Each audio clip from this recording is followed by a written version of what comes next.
O que é uma escala? Na música, quando a gente está falando em escala, o que a gente quer dizer? O que isso significa? Como certas leis naturais ou regras musicais atuam na sonoridade que a gente ouve? Como é que isso funciona? Como diferentes escalas podem criar sonoridades tão diferentes ou parecidas entre si? Como isso influencia quando a gente é capaz de perceber uma sonoridade como sendo de uma determinada região, de uma parte do planeta ou de um tempo também? Nesse vídeo eu vou estar abordando esse tema com uma linguagem simples, iniciando de forma mais abrangente e partindo para um ponto mais específico, aprofundando um pouco mais. Então é para aqueles que se consideram leigos no assunto, embora ninguém seja leigo de verdade nesse assunto, absolutamente leigo, porque, como já falei em outros vídeos e vou falar nesse novamente, a música ela já está dentro de nós, porque ela está em tudo, ela faz parte de um princípio universal. Então todo mundo já tem uma conexão com isso lá dentro. Partindo desse ponto zero, esse ponto inicial, sabendo-se nada, esse não é um assunto fácil de tratar, de expor assim, de uma forma simplificada, né? E nem tampouco é um assunto rápido de se digerir. Portanto, você vai precisar de bastante atenção nesse vídeo e paciência para digerir, né? Porque as escalas, ou a escala, o que é uma escala, a gente não consegue só entender teoricamente, a gente precisa ouvir algumas escalas ou até mesmo tocar algumas escalas para compreender mais profundamente o que isso significa.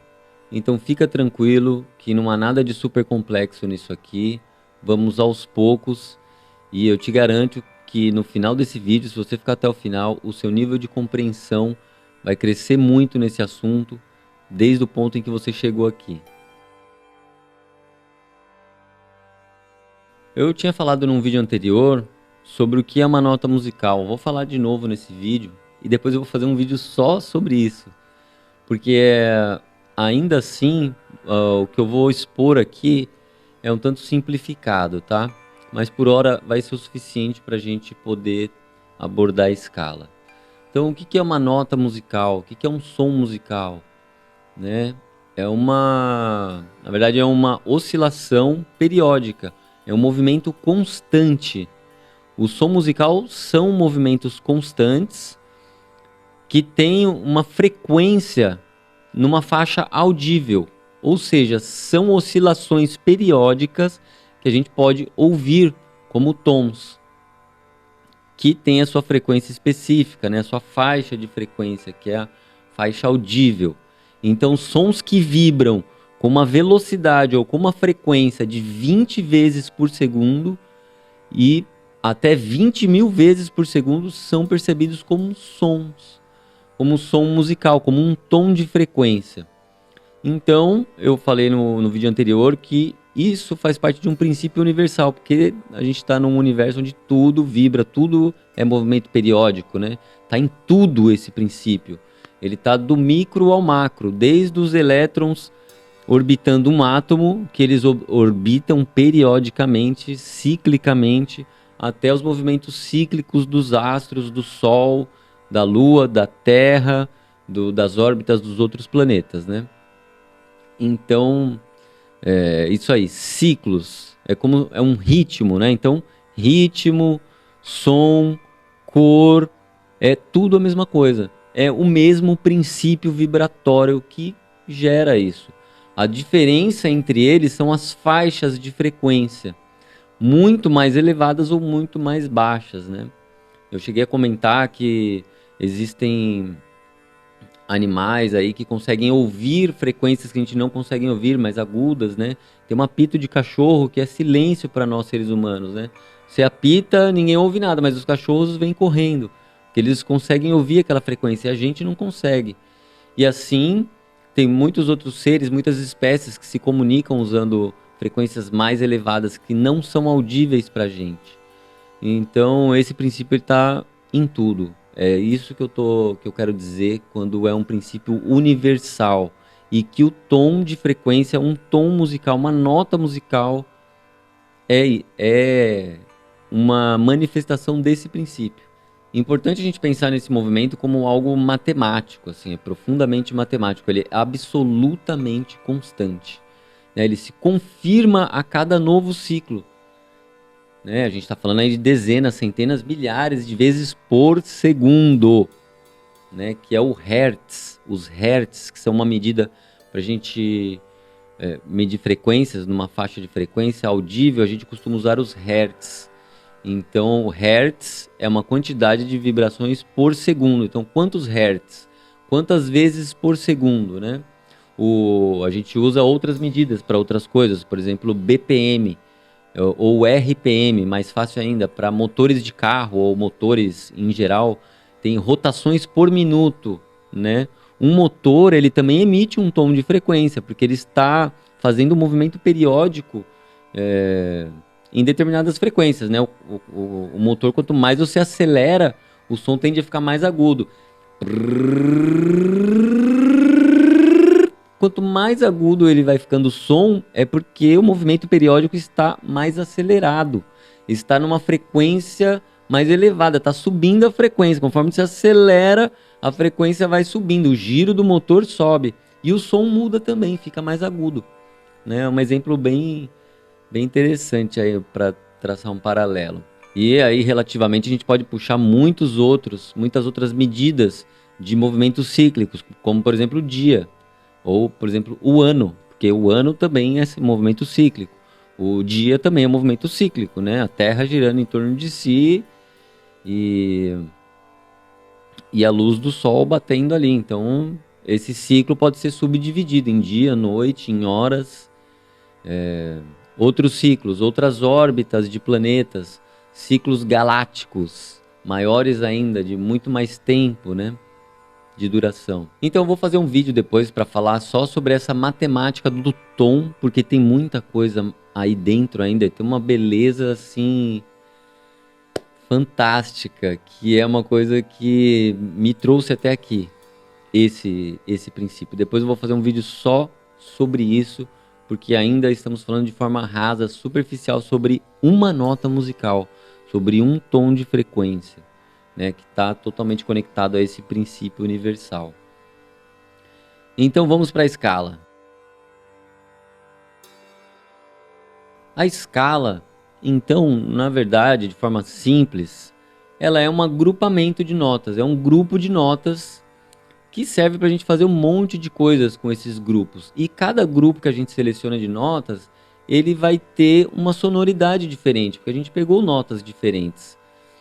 Então, vamos fazer uma analogia aqui com uma família, um paralelo aqui com uma família.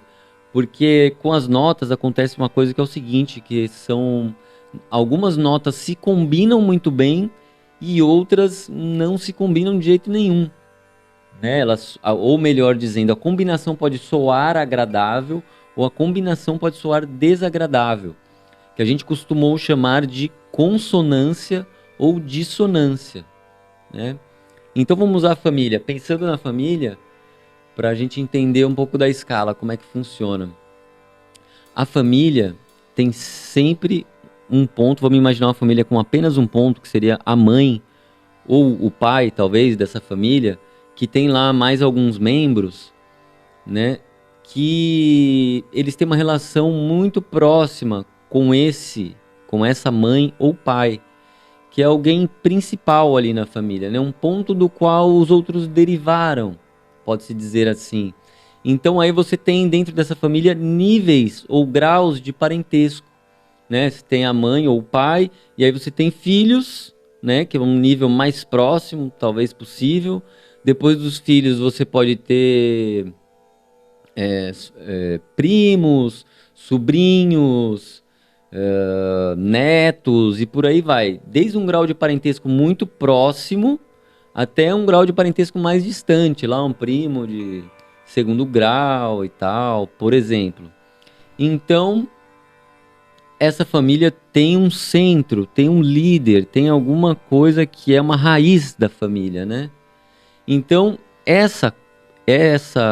esse ponto, na escala, a gente chama de tônica ou fundamental. É a tônica ou fundamental da escala, que é uma nota como qualquer outra, mas nessa escala ela tem uma determinada importância, porque as notas derivaram dela. Pode-se dizer assim, as notas têm um grau de parentesco com ela. Então, a partir do momento que a gente começa a utilizar essas notas, né? Você utiliza essas notas para criar melodias, sequências de notas, você está pondo essas notas ou esses seres, esses membros da família para se relacionar.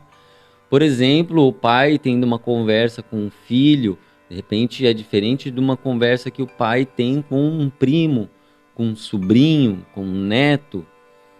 Então, a partir do momento que a gente começa a usar essas notas, a gente está colocando elas para se relacionar. Você imagina numa família normal, entenda o normal aí da maneira dentro do possível, uma família que moram várias pessoas dentro de uma mesma casa, com vários níveis de parentesco diferente, e tá tudo junto, misturado, se relacionando no dia a dia ali. Então existem várias relações que são mais agradáveis, talvez mais suaves, mais tranquilas, e outras que já são mais densas, mais ásperas, né? Uma relação que mais delicada, que dependendo ali pode sair até faísca, né? Nessa relação. Então, bom, a família tá aí. Na escala, a gente usa esses graus de parentesco para dizer o quanto é consoante ou dissonante o som, né? Então, isso que eu falei da família, tudo junto e misturado, é uma coisa bem semelhante ao que a gente pode experimentar com a escala. A partir do momento que você começa a utilizar a escala, a tocar essas notas da escala, a relacionar esses sons, né? Tem aquela frase de que a arte imita a vida, né? E a vida imita a arte, vice-versa, assim. Né? Faz total sentido, né? Dentro desse paralelo aí. É exatamente isso. Na música, dentro da escala, a gente trata essas relações, esses membros, esses graus de parentesco como intervalos. Intervalos em comparação com a tônica ou fundamental, né? Que seria o pai. Então, qual que é o intervalo entre o pai e o filho, né? Qual que é o nível de grau de parentesco? Nossa, é o maior grau de parentesco, né? Não tem maior grau do que pai e filho. Então, depois, qual o intervalo entre o pai e o sobrinho? Né? Já é um intervalo maior, tem uma distância um pouco maior entre o pai e o sobrinho do que entre o pai e o filho. E então, entre o pai e um outro sobrinho, que é diferente, né? É um outro sobrinho, filho de um outro irmão desse pai, ou é um filho do mesmo casal ali, mas é outro ser. Então ele tem uma relação um pouco diferente, levemente diferente, vamos dizer assim, né? Mais ou menos o mesmo nível de distância ou de intervalo. E assim vai indo. Você pode imaginar relações muito próximas e até aquelas mais muito distantes, extremamente distantes, até onde se gera um atrito, um desconforto, né? Então, a gente tem muito isso na vida. Tem pessoas que a gente se sente muito bem quando tá perto e tem pessoas que a gente se sente muito mal, que a gente não quer ver nem pintado de ouro, né? Que são relações ali que já talvez foram criadas, ou às vezes isso pode acontecer também de papufa. Essa é a primeira vez que você vê a pessoa, né? Costuma se dizer, meu santo não bateu com o dela. Assim, a gente não se combina, né? Então isso rola muito também com nós seres humanos, perceber nas relações esse nível de ressonância, né? Consonância ou dissonância, né? Consonância é aquela pessoa que já é seu amigo na primeira noite ali, na primeira conversa virou seu amigo. Dissonância é a pessoa que você de cara já vê que não rola pra você ali, uma amizade que você quer manter um certo limite, uma certa distância. Né? Pelo menos é a vontade que você tem, mas muitas vezes a relação ela é empurrada pelas ondas da vida e a gente é forçado a lidar com essas pessoas e aí que saem essas faíscas, tem esse atrito, tem essa dissonância, né? Essa desavença, todas essas coisas que a gente pode imaginar aí dentro. Então já deu para perceber aí que uma nota isolada, ela é uma nota sozinha, ela não tem, ela é neutra, pode-se dizer, do ponto de vista de relações, né? Porque a coisa começa, essas relações musicais que começa a despertar na gente, as associações de notas, começam a despertar na gente alguma sensação, algum sentimento de observação sonora dessa relação. Então tem relações que podem trazer já uma coisa de, gostei, parece agradável, parece feliz, ou parece triste, parece, não gostei, parece desafinado, parece que não combina. Né? Então, a partir das relações, começam a despertar coisas em nós, né? Então, se uma nota sozinha é neutra, então várias notas combinadas de várias formas possíveis podem trazer várias sensações. E é assim que a gente consegue perceber tantas coisas a partir da música, né? Coisas que vão até além das palavras, além do que se pode ser dito, né? A música, a partir da observação sonora dessas relações, a gente consegue absorver tanta coisa, perceber tantas coisas.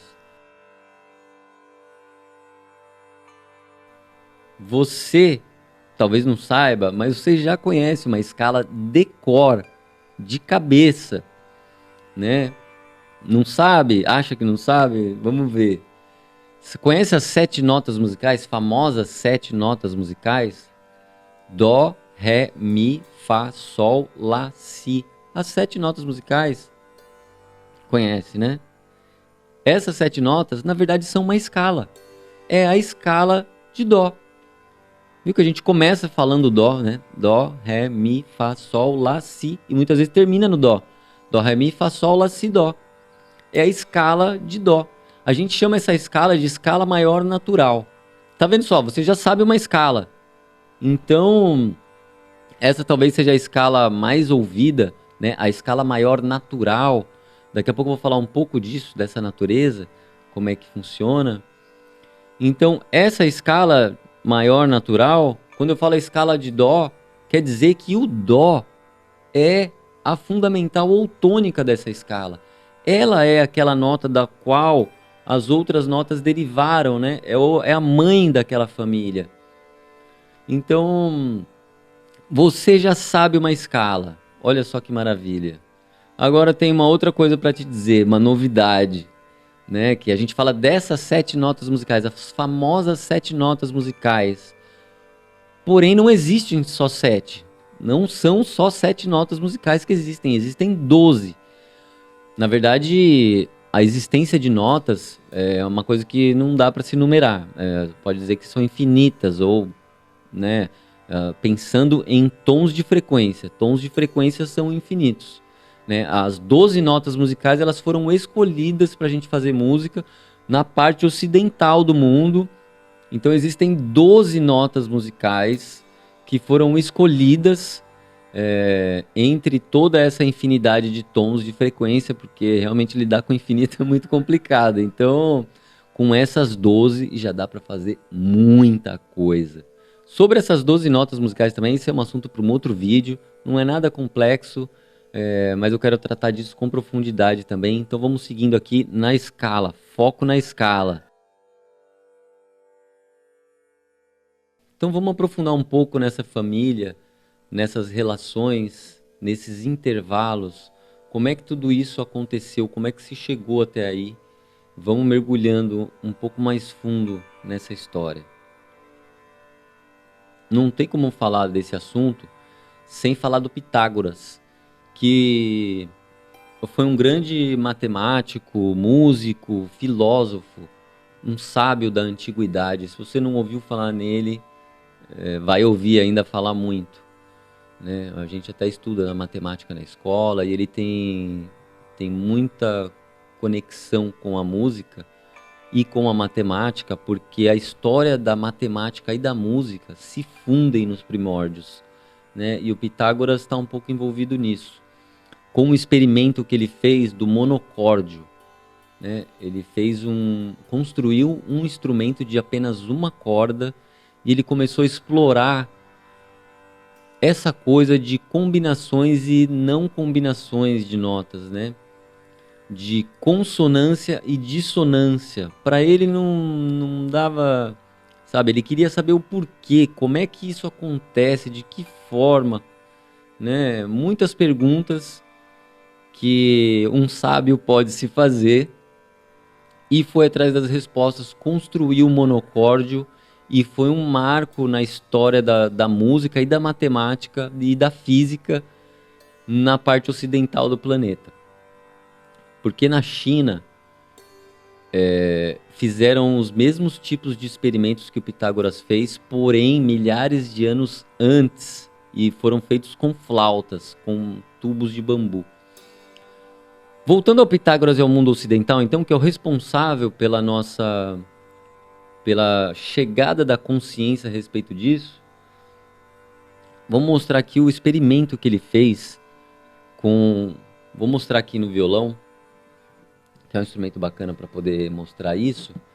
Você imagina que ele pegou um instrumento de apenas uma corda, né? Vamos utilizar essa corda aqui, ó, a corda Mi, que é a sexta corda do violão, a corda mais grave. Vamos pensar que só existe ela aqui, né? E aí, a corda solta inteira, essa corda, ela está vibrando. Quando eu não aperto ela em lugar nenhum, ela vibra no seu comprimento total, que vai desde aqui, desse ponto, que é chamado a pestana do violão, ou o nut, até aqui, que é o cavalete, o rastilho do violão. Então, esse é o tamanho da corda toda, a corda completa. Porque, veja só, quando eu aperto a corda em algum lugar, em alguma casa, o que eu estou fazendo é diminuir o tamanho dessa corda. Olha só de onde ela está vibrando até onde ela está vibrando. Até esse traste aqui. Os trastes são esses ferrinhos que tem aqui no braço do violão. Então, quando a gente aperta a corda numa casa, a gente está diminuindo o tamanho da corda. Isso muda o som, né? Olha só.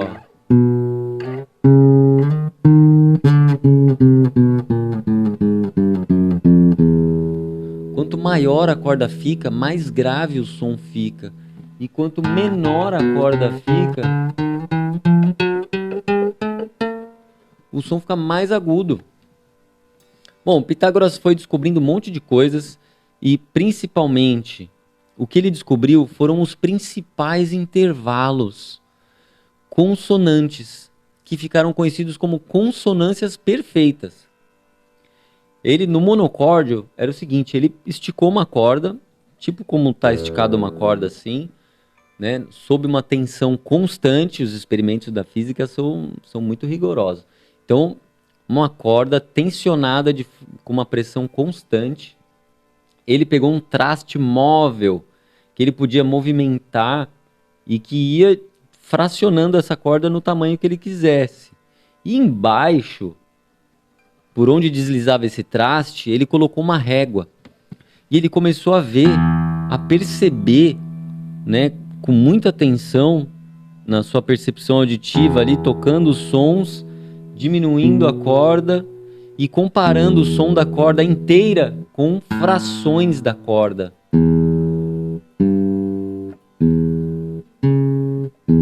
E ele descobriu que relações de proporções simples, relações matemáticas simples, tendem a gerar sons mais consoantes. E relações matemáticas mais complexas tendem a criar sons mais dissonantes. Ele encontrou 3 sons principais que formaram a base da criação do nosso sistema musical. Olha que trabalho maravilhoso esse cara realizou. Ele descobriu os intervalos principais. O primeiro, a gente chama esse intervalo de oitava, tá? Vou falar depois por que a gente chama esse intervalo de oitava. Ele descobriu que a metade da corda, quando ele tocava a corda inteira e depois tocava a metade da corda, eram os sons que mais se combinavam. E mais do que isso, ele aos poucos foi percebendo que eles se combinavam tanto, mas tão bem esses sons, que nem era possível dizer que eram outros sons, porque era uma combinação muito absurda. Seguindo esse raciocínio, ele descobriu as consonâncias perfeitas, que a gente chama de oitava, quarta e quinta. Já vou falar por que a gente vai entender isso. Mas pense que ele descobriu, além da nota fundamental, que é a nota que ele começou o estudo, que é a corda inteira, ele encontrou quarta, quinta e oitava. Então, olha só, a gente já tinha aí 4 sons para brincar de música, né? Que ele descobriu os porquês, então isso podia ser replicado na construção de instrumentos. Isso é um conhecimento que foi revolucionando assim aos poucos a música, né? Imagina que o Pitágoras fez tudo isso mais ou menos uns 400 anos antes de Cristo. Então, depois disso, com o tempo, possibilitou a construção de muitos instrumentos. E também muitos matemáticos vieram fritando a cabeça para tentar descobrir os outros sons consoantes também. Porque só 4 eram umas consonâncias perfeitas, mas tinham outras que não eram tão perfeitas assim, mas soavam também agradáveis. Então, eles usaram esses intervalos que o Pitágoras encontrou para encontrar outras. E foram utilizando vários mecanismos matemáticos, inclusive ferramentas inovadoras na matemática. Por isso que a música e a matemática se fundem aí. Muitos matemáticos criaram ferramentas matemáticas para explorar tantos fenômenos aí dentro da música. E foi assim que a coisa chegou aonde chegou hoje, né? Tem muita matemática na música. Você imagina que eu estava falando da régua do Pitágoras aqui embaixo e que ele descobriu pontos e depois com a matemática foram descobertos outros pontos. Você já passa a entender e a ter condição de pensar que esses trastes, cada ferrinho desse aqui é colocada numa posição muito específica. Existem umas relações matemáticas aqui e que tem que ser respeitadas com precisão, né? Aí é que está um bom instrumento, né? Imagina que a gente está falando de madeira aqui e de precisão, assim, na casa de milímetros, de décimos de milímetro, né? Porque o som, você lembra que os sons aqui, eles estão vibrando na faixa de 20 vezes até 20 mil vezes por segundo. Então, qualquer erro aparece na matemática das relações entre os sons. Por isso que um bom instrumento, ele vai soar de forma diferente, porque ele vai respeitar melhor a matemática que está por trás de tudo. Bom, então agora você já está entendendo de uma forma ali mais profunda, já está começando a tudo fazer sentido, né? Então, vamos dar mais um passo. Eu falei que a gente, para digerir a escala, a gente precisa ouvir as escalas. Então, nós vamos aqui ouvir algumas escalas, mas antes eu quero falar de uma outra coisa que eu prometi, que é dos nomes dos intervalos. Por que a gente chama de oitava, quinta, quarta? Porque depois que foram descobertas mais notas, a gente foi nomeando tudo isso dentro da escala maior natural, né? Essa escala de Dó, a escala maior de Dó, a escala maior natural de Dó, ela é tão famosa porque ela é uma escala usada como referência, né? Que ela foi uma escala principal assim na construção de muita coisa. Bom, se você acompanhou tudo até aqui, tá chegando a hora da gente subir mais um degrau e aprofundar mais o nosso entendimento sobre o que é uma escala. né? Como se relacionam esses membros da família, como se relacionam esses intervalos, a tônica, a oitava. Eu vou tocar aqui um pouco de uma escala elementar, uma escala simples, uma escala primordial, uma escala ancestral, que eu já falei, que é a escala pentatônica. Essa escala, ela é uma das escalas que está já interiorizada assim na gente. Por isso que a gente pode atuar de forma intuitiva com essa escala e algumas outras em instrumentos que são simples e fáceis de tocar, né? Que qualquer um pode assim tocar mesmo em poucos dias. Então, vou tocar a escala elementar, uma escala pentatônica, e depois de algum tempo, quando você se acostumar o suficiente, 30 segundos, 1 minuto, você ouvir um pouco dessa escala e se acostumar com algumas relações, eu vou tirar uma nota e colocar outra. Isso muda a escala. Uma nota muda a escala, porque vai mudar a teia de relações. Então a sonoridade muda. Como eu vou trocar uma nota, a mudança não é tão dramática, mas é perceptível. Então, respira um pouquinho, tenta relaxar e escuta aqui o som dessa flauta. Tem uma tônica aqui, ó, que é o som mais grave e que é a nota fundamental, a nota da qual todas as outras notas que eu vou tocar derivaram, certo? Vou tocar a oitava também, que é o que seria a tônica vibrando o dobro de vezes, né? Aquele intervalo que o Pitágoras descobriu, dividindo a corda ao meio, ó.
E aí, conseguiu perceber alguma diferença?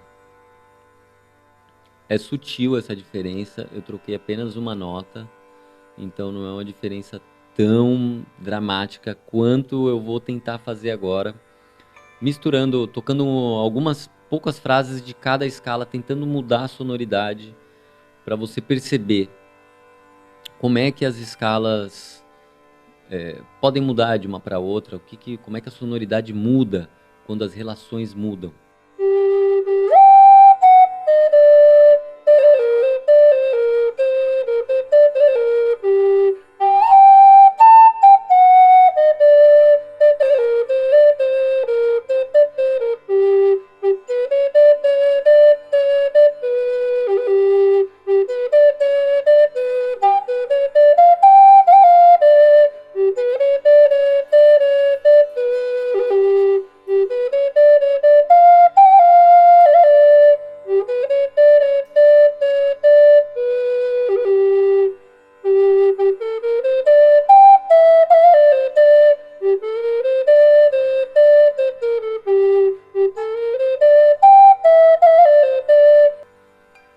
E aí?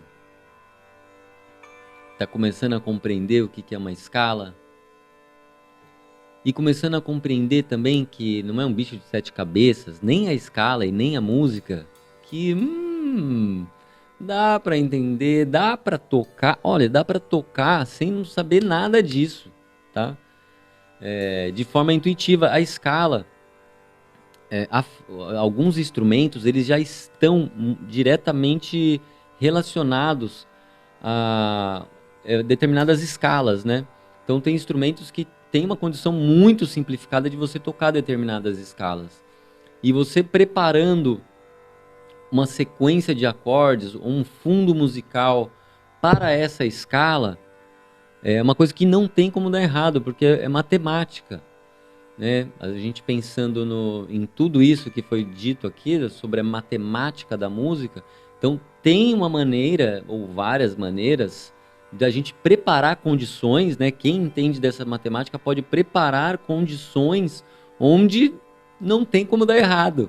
Então, se você pega um instrumento simples, que pode ser tocado de forma intuitiva, em cima de um fundo musical, uma trilha sonora adequada, não tem como dar errado. A gente, aos poucos, quando você vai conseguindo tocar as notas com clareza, simplesmente, no caso da flauta aqui, tampar bem os furos e assoprar sem desespero, de uma forma minimamente confortável, porque essa flauta aqui ela não precisa de embocadura, então é um sopro simples para sair o som. Então, quanto ao sopro, não tem segredo nenhum, é mais a condição de fechar os furos aqui e abrir da maneira correta, coisa que você pega em poucos minutos de prática. E aí você pode interagir com o fundo musical com escalas ancestrais, que são escalas pentatônicas, que você pode interagir de forma intuitiva, porque já está dentro. Se está dentro, é só você encontrar. Para você encontrar também não é assim para encontrar alguma coisa que está dentro de nós. Tem muita coisa que a gente procura a vida inteira, né? Porém, com a música de forma elementar, de forma mais básica, porém muito bonita e muito poderosa, né? A gente vai encontrando isso e encontrando sabe lá mais o que nesse caminho, né? Os tesouros que a gente vai pondo para fora, vai encontrando na nossa vida. Então é isso. Eu espero que tenha dado uma clareada no assunto. Tem muitas coisas aí que não tem como abordar assim com profundidade, senão o tempo ficaria, né, sem condições de trabalho. Eu sei que muitos assuntos ainda ficaram aí de forma superficial, mas em outros vídeos eu vou voltar a falar desses assuntos com a profundidade que eles merecem, tá bom? Um grande abraço para você, espero que tenha sido útil esse vídeo para clarear essas questões para você e para deixar sempre essa mensagem de que é possível, de que todo mundo pode interagir com a música, todo mundo tem esse poder dentro de si, porque é um poder que está em tudo, então está também em você, então é de graça, use esse poder, né? Busque, quem procura encontra, né? Quem busca acha. Estou aqui para isso, como um facilitador da música, né? Da música no caminho das pessoas e das pessoas no caminho da música. Até mais.